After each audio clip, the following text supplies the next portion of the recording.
নমস্কার। আজকে একটা ক্ষুদ্র প্রচেষ্টা শিক্ষকদের প্রতি সম্মান জানিয়ে। শিক্ষক এই শব্দটির মধ্যে মানুষের মনে এমন ভক্তি শ্রদ্ধা থাকে যা অন্যান্য কর্মজীবী মানুষদের থেকে সম্পূর্ণ আলাদা।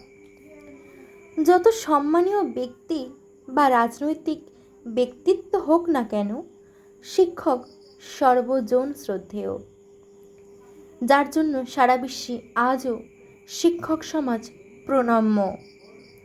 সেই জন্য শিক্ষকদের শ্রদ্ধা নিবেদনের জন্য শিক্ষক দিবস পালন করা হয়।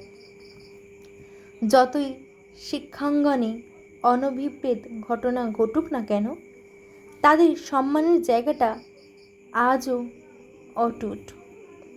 তাই ছাত্রছাত্রী যে যেমন জীবিকার বা সম্মানীয় চাকুরিজীবী হোক না কেন, যে কোনো স্থানে দেখা হলে ভক্তিভরে প্রণাম করে, যা শিক্ষক জীবনে সব থেকে বড় প্রাপ্তি। সেই জন্য শিক্ষকদের ছাত্রছাত্রীদের প্রতি দায়বদ্ধতাও অনেকটা বেশি। কারণ কিছু ভালো পেতে হলে অনেকটা ভালো দিতে হয়। সেই জন্য শিক্ষকতা পেশা কোনো আর্থিক মানদণ্ডে বিচার হয় না। কেননা গুরু, আমাদের দেশে অতীতে গুরু পূর্ণিমার দিনটিতে আচার্য দিবস উদযাপিত হতো। বাস্তবে আজকের শিক্ষক দিবস।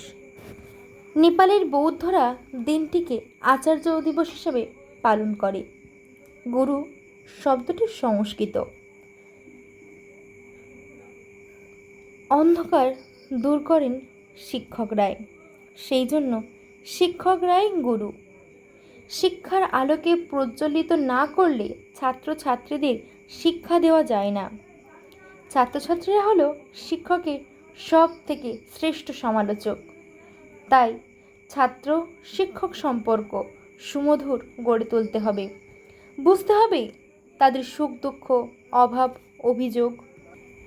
তাই শিক্ষকরা সর্বদাই আমাদের অন্তরের মধ্যে থাকবে। আমিও তোমাদের মতো একজন। যদি ভিডিওটি আপনাদের ভালো লেগে থাকে, প্লিজ চ্যানেলটিকে সাবস্ক্রাইব করে পাশে থাকবেন। আজ এই পর্যন্ত, দেখা হবে পরের ভিডিওতে। আপাতত সবাই ভালো থাকবেন, সুস্থ থাকবেন। নমস্কার।